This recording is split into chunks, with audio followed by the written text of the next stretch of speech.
Welcome back to TCM. I'm Alicia Malone, and I'm joined again by the authors of the new book, TCM Underground, Millie Chirico, hello. Hi. And Quatoyiah Murry, hi. Hey. So next we have Toya's pick, which is Emma Mae from 1976. And something that struck me while I was reading this book is that this is not just about celebrating the weird, wacky films, but also these low-budget movies that gave opportunities to different filmmakers that Hollywood would never have let in the door. Exactly. Emma Mae is the type of movie that's never been made before. And I mean, even since, there's not been too many movies that are about a Black girl coming of age. I mean, just now, in the past maybe 10 years, we're getting more movies like that. So many movies that we've chosen in the book are that, of just these small movies that people, at the time, they, maybe had a small audience and then it kind of disappeared because of that. So it's nice to be able to bring these back to life.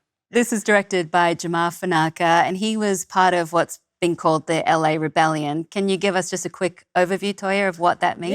Yeah. So the LA Rebellion came out of, the UCLA Film School. It started in the early 60s and then went into the 70s. And there were still movies that can be considered LA Rebellion up until about 2000. But it was just a collective of Black filmmakers who wanted to tell stories that weren't being told at the time. So, a lot of independent filmmakers who just decided to tell their own stories, create their movies, work with the people that they knew. And, we have some incredible directors that came out of it. You got Charles Burnett, Julie Dash, just a lot of great people that their movies wouldn't have been made any other way. And thankfully, they had a collective that was able to kind of put them together.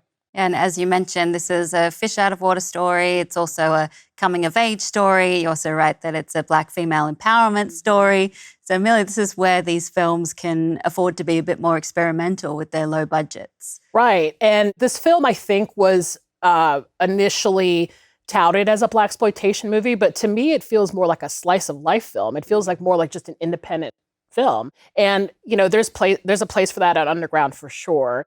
And, like I said, as a programmer, it's fun to be able to kind of just have a little sandbox to throw in a bunch of different types of movies. And Emma Mae is definitely one of those titles. It's not like, horror or any of the other things that we would play during Underground, like a lot of people would maybe think. But, a movie like Emma Mae definitely fits.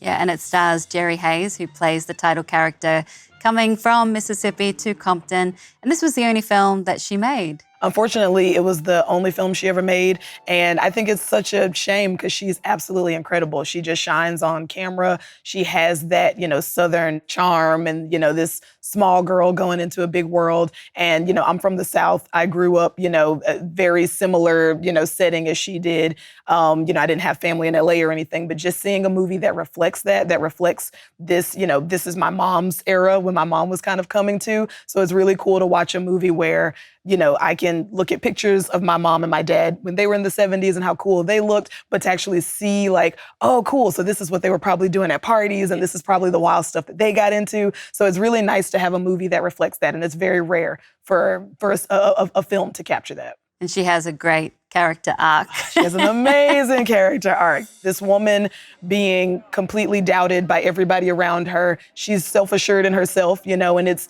seeing her gain other people's respect just by being who she is and having just her personality shine through. I mean, it's truly inspiring. I think that Jerry Hayes is so beautiful to watch in this movie. She's funny. She's, a badass when she needs to be. It's great. She's captivating. So let's take a look. Here it is from 1976. This is Emma Mae. That was Emma Mae, directed by Jamar Fanaka, and I'm joined again by Quatoyiah Murry and Millie Chirico. So, Toya, we were saying that before that this film is often categorized as Blaxploitation, and I know when the video release came out, it had the title Black Sisters Revenge, but doesn't seem to quite fit. Yeah, I think that that's the biggest disservice for this movie is that it's always been marketed as a Blaxploitation film. So, you can go in with those expectations of thinking, oh, it's going to be action-packed and, bodacious babes and all of this. And then you just see this very chill movie just about a girl who's, coming to live with family and getting adjusted to life in LA. And that can be, a pretty bad disservice. And I think that that's why this movie hasn't survived the way I think it deserves to. I think that what makes Jerry Hayes so great too is because you see this difference of how women have been portrayed in Blaxploitation. You have your Pam Griers and your Tamara Dobsons and your, Jean Bell and all of these Blaxploitation movies. And they're beautiful women. They're stunning, which is sometimes the problem because that's not every woman. So I think that it's great to have somebody like Jerry Hayes, who is beautiful, absolutely gorgeous to watch, but she's just a normal girl. And that gave me a connection point when I watched it, because it just felt real. It felt like I know this person, I am that person sometimes, and it's really, really cool just to kind of have that representation. It also touches on living in Compton and police brutality. Exactly. And there's so much in there. Exactly. And it's very rare, too, to see a film about, Black people in general where the conflict is internal and not necessarily external. So usually, a movie like this, the police brutality would be the main theme. But, it's an everyday part of life for a lot of people in certain neighborhoods. And in Compton in the 70s, it definitely was. And it's just such a small part of the film, but it's still important because it's part of Black life depending on where you grow up. And so it's just nice to have that where it's a representation of the realness, but it's also not exploiting it and trying to make it seem that that's the only thing that Black people deal with. So that's what I really love about this movie. It shows a wide range of life and just what it's like.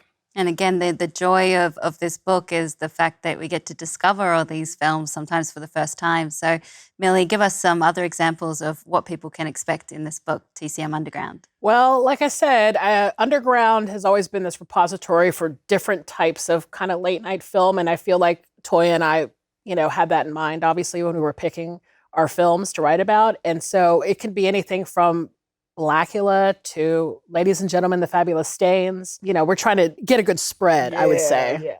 Yeah. It's awesome to collaborate with somebody too who really has a different perspective on cult films because, as somebody that grew up reading film reference books, because, I'm old and I grew up as a teenager before the internet. I wasn't able to access a lot of information. So I was pouring through film books.